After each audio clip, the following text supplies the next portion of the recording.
الحمد لله رب العالمين الصلاة والسلام على سيد المرسلين أما بعد فأعوذ بالله من الشيطان الرجيم بسم الله الرحمن الرحيم الصلاة والسلام عليك يا رسول الله وعلى آلك وأصحابك يا حبيب الله الصلاة والسلام عليك يا نبي الله وعلى آلك وأصحابك يا نور الله نويت سنة الاعتکاف پیارے آقا مدینے والے مصطفیٰ صلی اللہ تعالیٰ علیہ وآلہ وسلم پر درود و سلام پڑھنے کے بے شمار فضائل ہیں۔ آج جمعہ کا دن ہے، 5 نومبر ہے، اور ربیع الاول کی آخری تاریخیں چل رہی ہیں۔ کیا تاریخ ہے؟ 29 تاریخیں آج، اور حضور علیہ السلام کی ولادت کا یہ مہینہ آخری تاریخوں پر ہے۔ عاشقان رسول نے حضور علیہ السلام کی ولادت بڑے احترام کے ساتھ اور حضور علیہ السلام پر درود و سلام پڑھ کے روزے رکھ کر ولادت کی دن کو منایا، ولادت کی تاریخ کو منایا۔ اللہ پاک سے دعا ہے کہ جنہوں نے حضور علیہ السلام کی ولادت باسعادت کی خوشیاں منائیں، قبول فرمائے۔ حضور علیہ السلام ایک بزرگ کے خواب میں تشریف لائے تو بزرگوں نے عرض کی، یا رسول اللہ صلی اللہ علیہ وسلم، جو آپ کی ولادت کی خوشی مناتا ہے کہ آپ اسے خوش ہوتے ہیں؟ تو حضور علیہ السلام نے فرمایا، جو ہم سے خوش ہوتا ہے ہم اس سے خوش ہوتے ہیں۔ بڑی برکتیں ہیں۔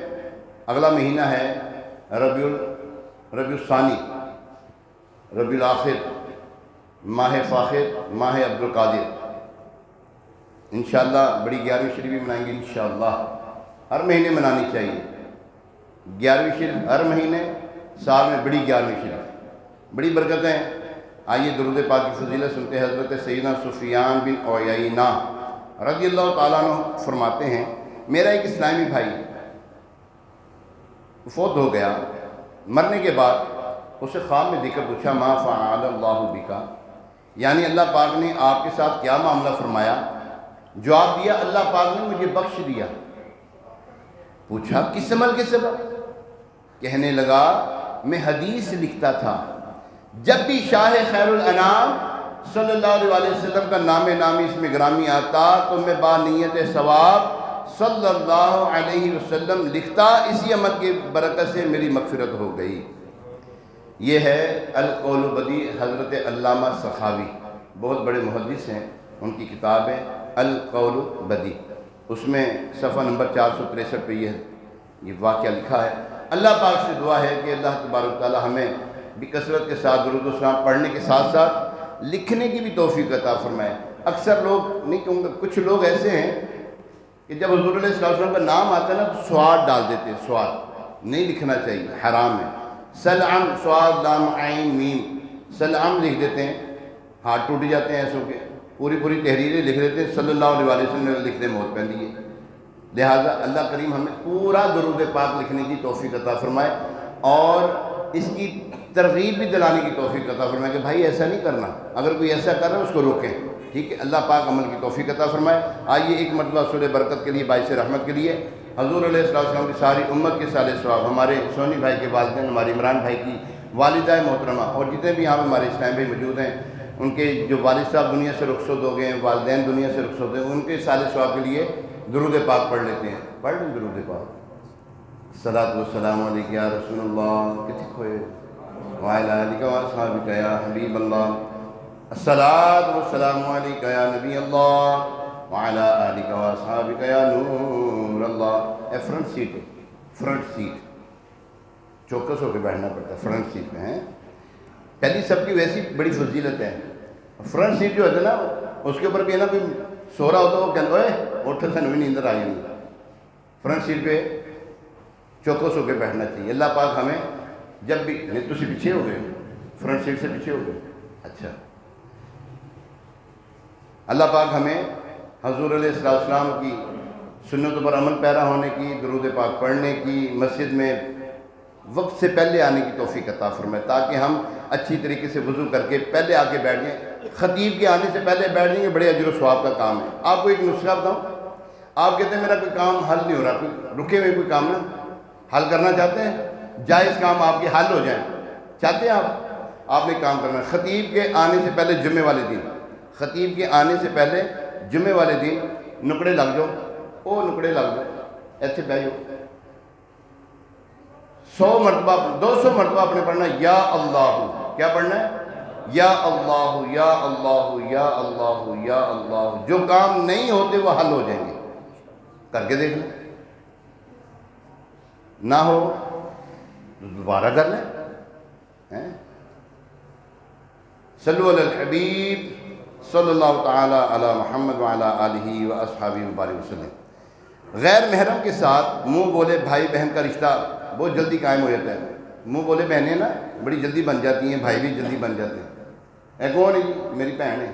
کیڑی بہن؟ منہ بولی بہن ہے جی، یہ رشتے بہت جلدی بن جاتے ہیں۔ سکی بہن سے دیر ہی بنتی ہے، بہناں جلدی بن جاندیاں نے، بھرا بھی جلدی بن جانے۔ اور تو میرا بھرا ہے، ہاں جڑا سکا بھرا ہے انہوں کی کیتا جی، انہوں کی کیتا ہے۔ تو یہ جو ہے نا یہ رشتہ نہیں ہے، ان سے بے تکلفی نہیں ہے، ان کے ساتھ پردہ ہے۔ منہ بولی بہن، منہ بولا بھائی، بھائی بہن وہی جو ماں کے پیٹ سے پیدا ہوئے آپ کے ساتھ، ہاں اس کو کیا کہتے ہیں؟ بلڈ ریلیشن وہی ہیں، اس کے علاوہ منہ بولی بہن کوئی نہیں ہوتی۔ یہ شیطان نے بہکاوے میں ڈالا ہوا، نہیں جی منہ بولی بہن ہے، دور جا کے بہ گئے، ادھر آؤ۔ تو پیارے اور محترم اسلام کو ایسے جو غیر محرم لوگ ہوتے ہیں نا، ان سے رشتہ داری نہیں کرنی چاہیے۔ یہ مطلب کی رشتہ داری ہے، آج ہے کل ختم، مطلب پورا ہوا ختم ہو گیا۔ ان میں مطلب دنیاوی بھی ہوتے ہیں پیسوں کے، اور جنسی بھی ہوتے ہیں۔ کام ہو ختم ہو گیا کام، سچی بات بتا رہا ہوں آپ۔ منہ بولی بہن کوئی نہیں، منہ بولا بھائی کوئی نہیں ہے۔ غیر محرم کو بھائی یا بہن بنانے کی ضرورت نہیں، قرآن کریم نے ویسے ہی بنا دیا ہے۔ چنانچہ ارشاد ہوتا ہے انما المؤمنون اخوہ، پارہ 26 سورۃ الحجرات آیت نمبر 10، ترجمہ کنز الایمان۔ فرمایا مسلمان بھائی ہیں، پہلے بنے ہیں، مزید بنانے کی حاجت کیا ہے؟ تو یوں ہر مسلمان عورت مرد اور مسلمان مرد کی بہن ہے، لیکن چونکہ نامحرم ہے اس لیے پردہ فرض رہے گا۔ اور اگر منہ بولے بھائی بہن بھی بن گئے تب بھی پردہ ختم نہیں ہوگا۔ منہ بولے بھائی بہن بنانے کا نقصان یہ ہوگا کہ بے تکلفی اور بد نگاہی بڑھے گی اور نہ ہونے والا ہو جائے گا۔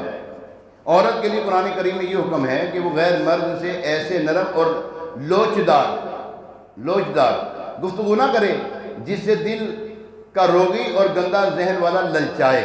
اس لیے عورت کو چاہیے کہ غیر مرد سے بات کرنی پڑے تو ایسی آواز رکھے جس میں نرمی اور لچک نہ ہو، بلکہ بالکل سادہ نارمل ہو، نہ مسکرائے نہ ہنسے، نہ ہی ایسی لفٹ دے کہ اس سے اگلا آزمائش میں مبتلا ہو جائے۔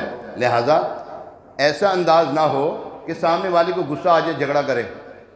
نہ انہیں میٹھے بنو کہ لوگ نگل جائیں، نہ انہیں کڑوے بنو لوگ تھوک دیں۔ ایک کلیہ ہے، لیکن یہ جو عورتیں ہیں نا نامحرم، ان کو پھر بھی روکھا پن رکھنا پڑے گا۔ فون آیا نا، کسی کا فون آ گیا، آپ سو رہے تھے، اب غیر محرم ہے، آگے کوئی اسلام بھائی تھا، فون اٹھایا آپ کی گھر والی نے، اب یہ نا کہ ہاں جی السلام علیکم، کیا حال ہے جی، ٹھیک ٹھاک ہو؟ ایویں نہیں، ہاں جی السلام علیکم جی، کون؟ فلاں جی، اچھا ٹھیک ہے، وہ سوئے ہوئے، جب اٹھیں گے بات کروا دوں گی، بس دیٹس آل۔ امیر علیہ السلام نے یہ طریقہ ارشاد فرمایا، کوئی لمبی چوڑی نہیں کہانیاں گڑنی ہیں، ٹھیک ہے؟ وہ رات کو آئے تھے، لیٹ آئے تھے، وہ سو گئے تھے، وہ ابھی اٹھے ہیں، فجر کی نماز پڑھی تھی، تہجد پڑھ کے سوئے ہیں، کیا ضرورت پڑی ہے؟ دو حرفی بات، سوئے ہوئے ہیں، اٹھیں گے بتا دیں گے، کوئی مسئلہ ہے، کوئی بات ہے بتا دیں، ان کو میں دے دوں گی، بس ٹھیک ہے؟ اچھا دروازے پہ بھی ایسے ہی، اگر آپ کی گھر والی گھر میں ہے اور کوئی مرد بھی نہیں ہے تو اگر کوئی آ جائے تو گھر والی کو یہ چاہیے، بہن کو یہ چاہیے، ماں کو یہ چاہیے، ہاں جی کون؟ جی فلاں، جی کیا کام، ان سے ملنا ہے، وہ نہیں ہے کوئی کام ہے تو بتا دیں، بس جب وہ آئیں گے بتا دیں گے، کوئی نمبر دینا ہے تو نمبر دے دیں، میں ان کو بتا دوں گی، نمبر بھی نہ مل رہے ہیں میں ان کو بتا دوں گی، بس بات ختم۔ دو حرفی بات کریں تاکہ اس سے مزید فتنہ نہ پیدا ہو جائے۔ پیارے اور محترم اسلام بھائی، البتہ ایسا انداز نہ ہو کہ سامنے والے کو غصہ آ جائے۔ اب تو وطن عزیز پاکستان میں بھی حالات بہت خراب ہیں، کسی نامحرم آنٹی کسی کو انکل اور کسی کو سسٹر بنا کے رکھا ہوا ہے، معمول ہے۔ شاذ و نادر کوئی گھر ہوگا، شاذ و نادر کوئی گھر ہوگا جہاں شرعی پردہ ہو، دیور اور بھابھی ہر جگہ چھوٹا بھائی اور بڑی بہن کے نام سے رہ رہے ہوتے ہیں، حالانکہ ان میں پردہ ہے، سخت پردہ۔ اسی طرح بہنوئی اور بیوی کی بہن میں بھی پردہ۔ ایک ہی دفتر فیکٹری میں ہی اینڈ شی یعنی مرد اور عورت جمع ہوتے ہیں، بے پردہ مل کر کام کرتے ہوتے ہیں۔ یہ گرلز سیلز گرل یعنی سامان بیچنے والی ملازمت کرنے والی عورتیں بھی اب آ چکی ہیں، بسوں میں بھی یہ کام کر رہی ہوتی ہیں۔ اللہ پاک ہمیں ان سے محفوظ فرمائے۔ نہیں کرنا چاہیے، کام ٹھیک نہیں ہے۔ گھر میں رہ کے سلائی کڑھائی کریں، گھر میں رہ کر پڑھا لیں، ٹیوشن پڑھا لیں۔ کیوں نہیں پڑھاتی؟ پڑھایا ہی نہیں تھا ہم نے اپنی اولاد کو، تو اگر ٹیوشن کی پڑھانی انہیں؟ سلائی کڑھائی بھی نہیں کر سکتی کیونکہ ہم نے سکھایا ہی نہیں تھا اس کو۔ جی ممی ڈیڈی کام رکھا ہوا تھا ہم نے، اب جب اس کو بیچاری کو حاجت پڑی، اس کا بندہ فوت ہو گیا، بندہ مفلوج ہو گیا، بندہ بیمار ہو گیا، اب کام جوگا نہ رہا، اب کیا کرے؟ بیچاری باہر ہی نکلے گی نا۔ اب سکھایا ہوتا تو گھر میں بیٹھ کے کام کر رہی ہوتی، گھر میں بیٹھ کے کپڑے سی رہی ہوتی، لیڈیز کپڑے سی رہی ہوتی بیٹھ کے، بتھیری الحمدللہ ایسی۔ الحمدللہ دعوت اسلامی نے کیا ٹرینڈ نکالا ہے، آپ خوش ہوں گے، اگر خوش ہوں تو سبحان اللہ ضرور کہنا آپ نے، اس نیت سے کہ آپ کو خوشی ہوئی، اللہ تبارک و تعالیٰ کا ذکر بلند کرنا آپ نے۔ دعوت اسلامی کیا کر رہی ہے؟ دعوت اسلامی اسلامی بہنوں کو ترجمہ تفسیر کے ساتھ قرآن پاک پڑھا رہی ہے۔ کیوں؟ اس لیے کہ یہ آن لائن اسلامی بہنوں کو تعلیم دے، دین کی تعلیم دے، یہ دعوت اسلامی کام کر رہی ہے۔ ماشاءاللہ کہنا چاہیے نا، ماشاءاللہ، یہ دعوت اسلامی کام کر رہی ہے۔ ہم یہ چاہتے ہیں، امیر اہل سنت یہ چاہتے ہیں کہ ہماری جو عورتیں ہیں نا، یہ گھروں سے باہر نہ نکلیں، گھروں میں بیٹھ کے پڑھائیں، گھر میں رہیں، قرآن پڑھائیں، حدیث پڑھائیں، تفسیر پڑھائیں، دین پڑھائیں، گھر میں بیٹھ کے پڑھائیں۔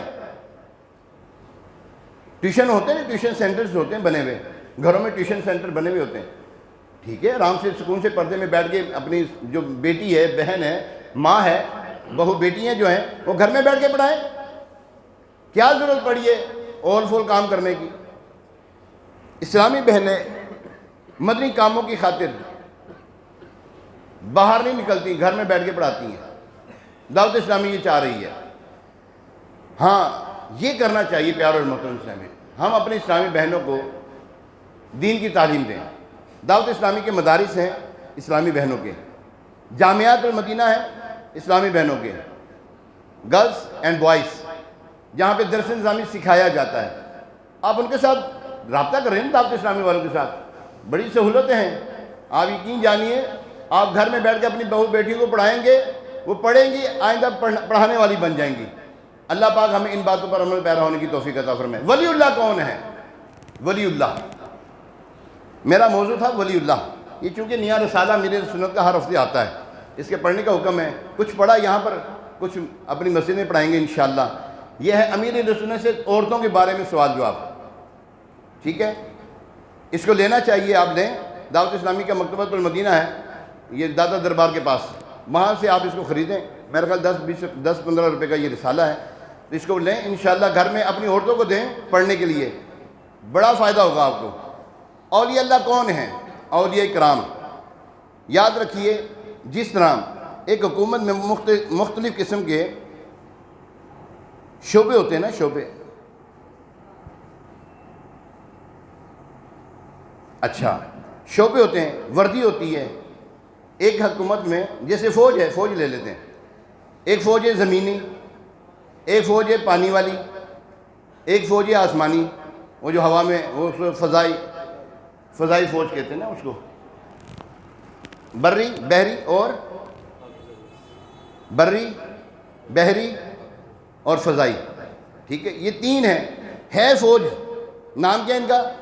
فوج ہے نا، یہ نام تین ہے، نام ایک ہے، کام تین ہیں ان کے، کہ کام تین ہیں، اور بھی بے شمار ان کے شعبہ جاتے ہیں، اور بھی بہت ڈپارٹس ہیں ان کے۔ پولیس والے لے لیں، ایک پولیس والا ہے، ٹھیک ہے، پھر اس میں جو ہے کیا نام انٹیلیجنس بھی ہے ہماری، ٹریفک پولیس بھی ہے، ریلوے کی پولیس ہے، اس طرح مختلف پولیس ہیں ہماری، شعبہ محکمہ ایک ہے، شعبے زیادہ ہیں۔ اسی طرح پیارے محترم اسلامی ولی ایک ہے، انسان ایک ہے، ایک بندہ ہے، بندہ مومن وہ ایک ہے، اس میں اولیاء کاملین بھی ہیں، ٹھیک ہے، اس میں جو ان کے نا اولیاء کاملین میں بھی کیٹیگریز ہیں، کوئی اوتاد ہیں، کوئی ابدال ہیں، کوئی کتب ہے، کوئی غوث ہے، اس طرح جو ہے نا ان کے بھی یہ جو نام ہیں، ان کے ڈپارٹس ہیں آپس میں، ان کے اولیاء کاملین کے۔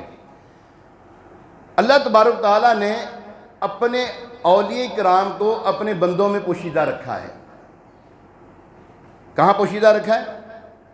بولو تو صحیح یار، اپنے بندوں میں پوشیدہ رکھا ہے۔ حضرت ذوالنون مصری رحمۃ اللہ تعالیٰ علیہ آپ فرماتے ہیں تین چیزوں کو اللہ پاک نے تین چیزوں میں مخفی رکھا ہے، اپنی ناراضی کو اپنی نافرمانی میں، دوسرا اپنی رضا کو اپنی اطاعت میں، تیسرا فرمایا اپنے اولیاء کو اپنے بندوں میں پوشیدہ رکھا ہے، چھپا کے رکھا ہے۔ لہٰذا کسی بھی گناہ کو چھوٹا نہیں سمجھنا چاہیے، ہو سکتا ہے یہ اللہ پاک کی ناراضی کا سبب بن جائے، اور کسی نیکی کو چھوٹا نہیں سمجھنا چاہیے، ہو سکتا ہے اسی میں اللہ تعالیٰ کی رضامندی پوشیدہ ہو، اور بندوں میں سے کسی کو بھی حقیر نہیں سمجھنا چاہیے کہ ہو سکتا ہے کہ وہ اللہ عز و جل کے اولیاء میں سے ہو۔ اولیاء کرام کے مختلف مراتب ہیں، یہ حضرات مختلف انبیاء کرام علیہ السلام کے مظہر یعنی پرتوں ہیں، اس لیے ان کی شاخیں جدا گانا ہیں، لہٰذا الگ الگ ہیں، یعنی الگ الگ ہیں، سب میں ایک ہی طرح کی علامت تلاش کرنا غلطی ہے۔ اب یہ کہیں کہ ایک اللہ کا ولی تھا، اس نے تو کوئی کرامت اس کے اندر کوئی تو کرامت تھی نہیں۔ ولی کے لیے کرامت شرط نہیں ہے، ولی کے لیے کوئی اللہ کا نیک بندہ ہے نا، آپ اس میں یہ نہ سوچیں، نہ اس میں تلاش کریں کہ یار اس کی کرامت تو کوئی ہے نہیں لہٰذا یہ اللہ کا ولی نہیں ہے، ایسا نہیں سوچنا یہی چاہیے۔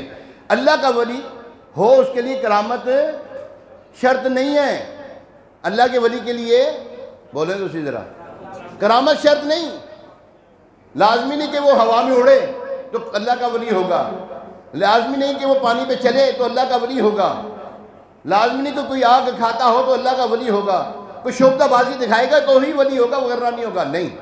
ایک بزرگ رحمۃ اللہ تعالیٰ کی خدمت میں ایک شخص حاضر ہوا، کچھ دن رہا ان کے پاس، کچھ دن رہنے کے بعد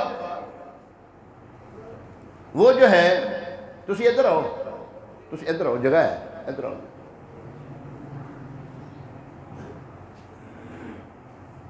کچھ دن رہنے کے بعد وہ جانے لگا تو پوچھنے لگے، وہ بزرگ پوچھنے لگے ہاں بھی کیسے آئے تھے؟ کہنے لگا میں نے آپ کا بڑا شہرہ سنا تھا کہ آپ اللہ کے ولی ہیں، لیکن میں نے تو آپ میں کوئی ولایت دیکھی نہیں، میں نے تو آپ میں کوئی کرامت دیکھی نہیں۔ آپ نے اس سے پوچھا ایک بات بتاؤ، جتنے دن تم میرے پاس رہے کیا مجھے کوئی کام خلاف شرع کرتے دیکھا؟ کسی سنت کا تارک دیکھا؟ کہنے لگا نہیں۔ تو فرمایا اس سے بڑھ کے کرامت کیا ہونی ہے؟ اس سے بڑھ کر کرامت کیا ہوگی؟ الاستقامت فوق الکرامہ، استقامت جو ہے کرامت سے بڑھ کر ہے۔ آپ مسلسل نمازیں پڑھتے ہیں، نیک اعمال کرتے ہیں، نفلی روزے رکھتے ہیں، فرض روزے آئے تو فرض روزے پورے رکھتے ہیں، کسی کا دل نہیں دکھاتے، کسی کو تنگ نہیں کرتے، اللہ تبارک تعالیٰ کی نافرمانی نہیں کرتے، یقین جانیے آپ سے بڑا اللہ کا ولی کوئی نہیں ہے، آپ سے بڑا کوئی ولی نہیں ہے اللہ کا۔ یہاں پر کیا ہے، کیا حال ہے؟ کاروبار کرتے ہیں اس میں ڈنڈی مارتے ہیں، کاروبار کرتے ہیں اس میں جھوٹ بولتے ہیں، کاروبار کرتے ہیں اس میں فراڈ کرتے ہیں، پیسے دینے ہیں جیب میں موجود ہیں، قرض دینے والے یعنی کہ جس کے ہم نے پیسے دینے اس کو پیسے دینے میں ٹالا مٹول کرتے ہیں، تنگ کرتے ہیں اس کو، حالانکہ جیب میں پیسے موجود ہیں نہیں دیتے، ہم کل دیں گے، ہم پرسوں دیں گے، شام کو آ جانا، یہ تنگ کرنا ہوتا ہے۔ اچھا نماز پڑھتے ہیں بے دلی سے پڑھتے ہیں، نماز پوری بھی نہیں پڑھتے، عشاء کی نماز پڑھنے تو کیا نماز پڑھتے ہیں؟ 4 فرض پڑھتے ہیں، 2 سنت 3 وتر، بس ختم خلاص، اور پھر سمجھتے ہیں میرے سے بڑا ولی کوئی نہیں ہے۔ پیارے محترم اسلام بھی اللہ کا ولی متقی پرہیزگار ہوتا ہے۔ کیا بولا میں نے؟ بولے تو صحیح۔ آج کل جو ہے نا حال میں آپ کو بتاتا ہوں، یہ جو ہوتے ہیں نا شکاری، شکار کرتے ہیں نا، شکار کرنے کے لیے شکار کرنے سے پہلے ایک تو جال بچھاتے ہیں، دوسرا کیا کرتے ہیں، جس چیز کو انہوں نے پھنسانا ہوتا ہے نا اس کی آواز بولتے ہیں، ایسے ہی ہے، اس کی آواز بولتے ہیں. کیا وہ جس کی آواز بولے کس لیے کر رہے ہیں؟ شکار میں پھنسانے کے لیے. آج بھی اولیاء کرام کا لبادہ تو اوڑھ لیتے ہیں, بڑے بڑے جبے پہن لیتے ہیں, لیکن عبادت سے کورے. وہ آپ کو پھنسانا چاہتے ہیں اپنی طرف اور پھنس بھی جاتے ہیں. ہمارے لوگ پھنس جاتے ہیں, بے عمل ہیں. نماز کا دور دور تک نام و نشان. پوچھا جائے نا جی نماز, کہنے لگا اسی سنت جڑی ہے نا کعبے پڑھنے سے فرض پڑھنے مدینے, تو روٹی کیسے کھاندے؟ اتھے بہ کے مرے اتھے جا کے روٹی کھا. ہاں ایتھے کھانا پہ تو روٹی, نماز پڑھنے پہ جتھے جا روٹی کھا اتھے جا کے. ایسے کرتے ہیں کہ نہیں کرتے؟ کرتے ہیں. آپ کو پتہ ہے نہ نماز کا پتہ, نہ عبادت کا پتہ, نہ حضور علیہ السلام کی طریقے کا پتہ, نہ سنت کا پتہ. پھر ایسے لوگ کیا کہتے ہیں؟ جناب متقی پرہیزگار. داڑھی منڈے ہوتے ہیں, چرچ کے چھٹے لگ رہے ہوتے ہیں, لگے دم مٹے غم, کمائی کی دنیا کھائیں گے ہم. وہ یہ کام ہو رہا ہوتا ہے ان کا. اور پاگل ہماری عوام ایسی ہے, وہ ان کے پیچھے لگی ہوئی ہوتی ہے. بڑے بڑے نام سنے ہوں گے آپ نے, نام لینا مناسب نہیں سمجھتا یہاں پر. آپ سمجھ رہے ہیں ساری باتوں کو. آپ بھی دنیا کو دیکھے بالے ہیں, آپ بھی دنیا کو دیکھتے ہیں, لوگوں کو دیکھتے ہیں. دربار شریف چلے جائیں داتا صاحب رحمۃ اللہ علیہ کے دربار میں, وہاں پہ کیسے کیسے ڈھونگی آگے بیٹھے ہوتے ہیں, داڑھی کوئی نہیں چہرے پہ, تسبیح پکڑی ہے ایڈی بڑی تسبیح 500 دانے والی. اگر اس سے پوچھ لیا جائے نا بھائی نماز کے فرائض کتنے ہیں, پتہ لگ جائے گا. ابھی نماز کی شرائط کتنی ہے, پتہ لگ جائے گا. نماز کے واجبات کتنے ہیں, پتہ لگ جائے گا. حضرت جنید بغدادی رحمۃ اللہ تعالیٰ علیہ فرماتے ہیں, اگر کسی کو تم آسمان میں اڑتا دیکھو, ہوا میں اڑتا دیکھو, پانی پہ چلتا دیکھو, ننگے پاؤں پانی پہ چل رہا ہے, بغیر کشتی کے چل رہا ہے, اور آگ وہ نگل رہا ہے, اور اگر وہ حضور علیہ السلام کی کسی سنت کا تارک ہے, اس کو جوتیاں مارو, وہ شیطان ہے. ہمارا یہاں کیا ہوتا ہے؟ ہاں بھائی تیرے گھر آج کل چلتا پیا, اوہ انہوں نے کیوں پتہ لگا, ہاں واقعی میرے گھر تو یہی ہو رہا ہے. بولے بھالے بھائی انہوں نے موکلات قابو کیے ہوتے ہیں. وہ آپ کے موکل سے, اپنے موکل سے جو ہے نا وہ سارے انڈرسٹینڈنگ کر کے سارا کچھ لے لیتے ہیں. آپ کی پریویس ساری لائف بتا دیں گے, جب سے آپ پیدا ہوئے اور اب تک ساری باتیں بتائیں گے. آپ نے 10ویں میں یہ کیا تھا, آپ نے میٹرک میں یہ کیا تھا, آپ کے ساتھ یہ ہوا تھا, آپ گر گئے تھے, آپ کو چوٹ لگی تھی, آپ کے گھر میں وہ مسئلہ ہو گیا تھا, سب بتا دیں گے. یہ موکلات کے ذریعے سب جان لیتے ہیں. جی ہاں, آنے والی بات یہ نہیں بتا سکتے, کیونکہ آنے والی بات اللہ تعالیٰ نے اپنے نیک بندوں کو دی ہوئی ہوتی ہے. اس کو کہتے ہیں علم غیب. غیب کی خبر اللہ تعالیٰ اپنے پسندیدہ بندوں کو دے دیتا ہے, جن کو وہ چنتا ہے اسی کو وہ دیتا ہے. تو لہٰذا اولیاء کاملین کے بارے میں بی ویئر رہیں.